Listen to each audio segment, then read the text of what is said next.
আপনারা অত্যন্ত সাধকের মতো শুনছেন। একটা জিনিস আপনারা কোনোদিন অনুভব করবেন, প্রকৃতভাবে এই হরি তত্ত্বটা জানতে পারলে আপনার চোখে জল আসবে না। মানে এই জগতের কোনো কিছুতে আপনি দুঃখ অনুভব করবেন না। এই হলো ভগবত তত্ত্ব। এরই জন্য হরিনাম শুনতে হয়। যেমন আজকে অনেকে ভয় পাচ্ছে, এই স্বামী কি বলবে, এ শাশুড়ি কি বলবে, সংসারের লোকে কি বলবে, আর লোকে কি, সবাই আমরা একটা ভয়ে ভীত। এই ভয় আর থাকবে না। এই রোগ হলে কি করব, আমি মরে গেলে কি হবে, এদের এই যে ভয়, এটা থাকবে না। কেন দেখেন, ক্ষুদিরাম বসু মেদিনীপুরের ছেলে, তিনি ফাঁসির মঞ্চে হেসেছিলেন। লোকে বলেছিল যে আপনি হাসছেন, 33 কোটি মানুষ কাঁদছে আপনার জন্য, আর আপনি হাসছেন। ক্ষুদিরাম বলেছিলেন, যারা জানে না তারা কাঁদে। জানা অজানাটা কি?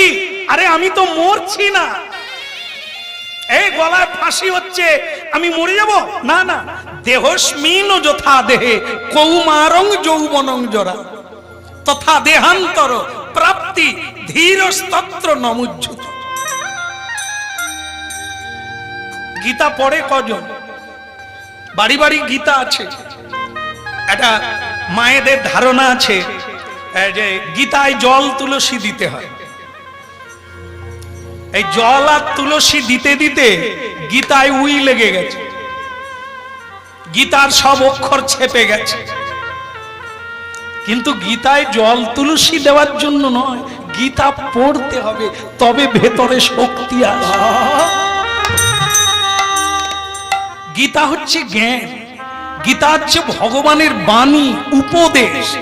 কি করে সংসারে জীবন যাপন করবে, কি করে তুমি ভয় থেকে দূরীভূত হয়ে সবল হয়ে দাঁড়াবে, কি করে তুমি অমর হবে, এই বাণী ওতে লেখা আছে। যেটা ক্ষুদিরাম বসু পড়েছে, মহাত্মা গান্ধী পড়েছেন, সুভাষচন্দ্র নেতাজি পড়েছেন, গীতাঞ্জলি লিখে নোবেল পুরস্কার পেলেন রবীন্দ্রনাথ। সেটা কি? গীতা। ভাবতে হবে, গীতা বাদ দিয়ে জীবন হয় না। তো সেই গীতা যারা পড়বে, ভগবত তত্ত্ব জানবে। দেহস্মিন যথা দেহে, আমি দেহ নয়, দেহ থেকে দেহান্ত। আগে ছিলাম অন্য দেহে, এখন এলাম এই দেহে। একে ছেড়ে দিয়ে আবার একটা দেহ পাবো। দেহ থেকে দেহান্তর, দেহান্তর প্রাপ্তি ধীরস্তত্র নমুজ্জুত। ধীর ব্যক্তি, পণ্ডিত ব্যক্তি, জ্ঞাতা ব্যক্তি কেউ মরে গেলেও কাঁদে না, নিজে মরবার জন্যও কাঁদে না। নিতাই গৌর, নির্ভয় হয়ে যাবে। কারো দ্বারা আপনি দুঃখ পাবেন না, কষ্ট পাবেন না, সদা আনন্দময় হয়ে যাবে। এই হলো কৃষ্ণ।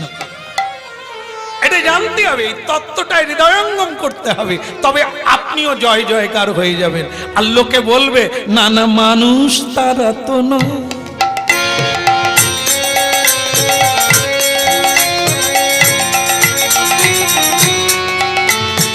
মানুষ তারা তো নয়, মানুষের বেশে দিয়ে যায় তারা দেবতার পরিচয়। মানুষ তারা তো নয়, মানুষ তারা তো নয়, মানুষের বেশে দিয়ে যায় তারা দেবতার পরিচয়। লেগে পড়ো, মানব জীবনটাকে ধন্য করো। যাও, পরে উপদেশ পরে হবে। জীবনে কোনো কিছুর জন্য মিথ্যে বলো না। যদি প্রয়োজন হয় মিথ্যে বলবো না, না, কোনো প্রয়োজন হবে না। জীবনে মিথ্যে কথা বলো না।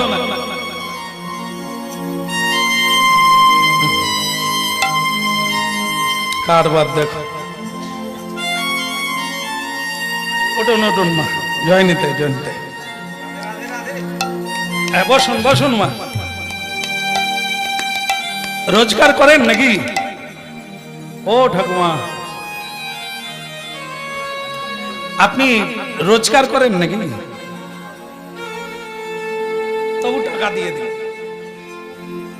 রোজগার করেনি তবু টাকা দিয়ে। ঠিক আছে, বসে পড়ুন। হ্যাঁ বসুন। বলো রাধে রাধে। যে মায়েদের দিতে হবে সে মায়েরা আমাকে দিচ্ছে, আশীর্বাদ দিয়ে রাখেন। 1 বছর আগে চলে গেলেও ক্ষতি নাই, আর 2 বছর থেকেও কোনো লাভ নাই। বেঁচে থাকে কেন? হরি ভজনের জন্য, কাজের জন্য। কাজ যদি না করতে পারো আর শুয়ে শুয়ে লাভ কি? ক্ষুদিরাম বলছে আমি দেহটা ছাড়বো, আবার জন্ম নেব। যদি না চিনতে পারো, গলায় ফাঁস দেখতে পাবে, দাগ দেখতে পাবে, আমি আবার আসবো। তা দেখছেন তো কতটা কোনো ভয় নাই, দুঃখ নাই, একবার স্টিল হয়ে আছে। মানুষ কেঁদে পাগল হয়ে যাচ্ছে, যে মরবে সে কাঁদে না কেন? গীতা, ভগবত তত্ত্ব। মানুষকে এই বেশি দিন বাঁচাও ভালো নয়, কম দিনও না। যে কদিন জীবিতং পঞ্চদিনানি, সে নারী হোক আর পুরুষ হোক, 5 দিন বাঁচো, কিছু করে বাঁচো।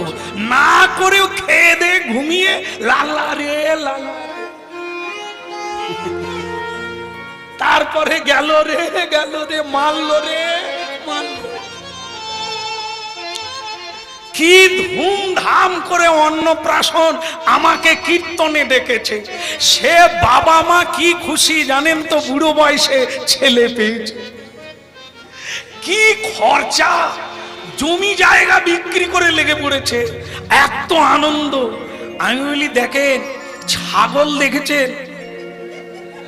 দূর বাবু, ছাগল কি দেখবো নি, ছাগল তো আমি নিজেও চাষ করি।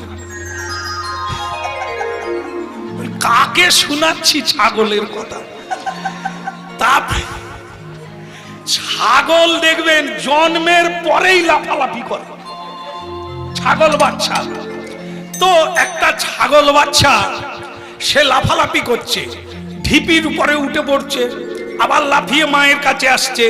তার মা মানে পাঁঠি,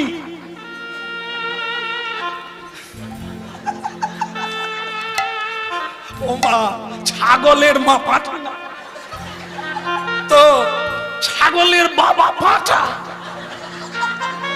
সে তো সকলে জানে। তো সেই মা ছাগল বাচ্চাটাকে বলছে তুই লাফাচ্ছিস কেন রে? ছাগল বাচ্চা তার মা এই আষাঢ় মাসে, এই জ্যৈষ্ঠের শেষ আষাঢ় আসছে, তো বলে মা আশ্বিন মাসে দুর্গা পূজার আগে যে কাশফুল হয়, কাশফুল জানেন তো, লাল রঙের কাশফুল দেখেননি? দেখবেন, এবারে খুঁজবেন। তো ছাগল বাচ্চা বলছে মা আমি কাশফুল খাবো আশ্বিন মাসে, এই জন্য আমি আনন্দে লাফাচ্ছি। তার মা তখন বলে কচি রে,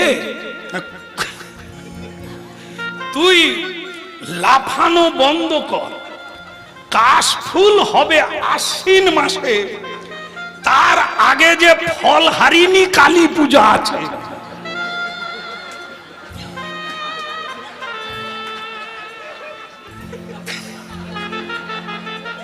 না না, এরা খালি লাফায় জানেন তো, এই জন্য বলছে তুই আগে কালী পূজার ভেড়া কাটা,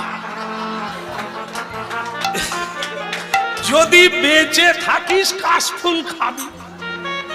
কি এই জন্য সময়ে লাফাবি, আগে লাফালাফি করে অনেক ভেড়া আছে।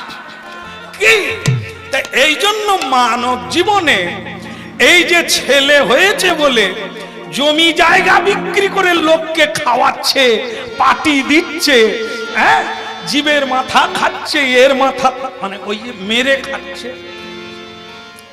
তা এগুলো কি? ওরে ওকে বাড়তে দে, ফল ফল যখন ভোগ হবে, ছেলে এখন তোমায় মা বলে কি বাবা বলে দেখো, তারপরে তো তুমি এত লাফালাফি করবে ছেলে হয়েছে ছেলে। কলেজে ঢুকবে একা, বেরোবে দুজন হয়ে, তখন তুমি কত জমি বিক্রি করতে পারো আমাকে ডাকবে।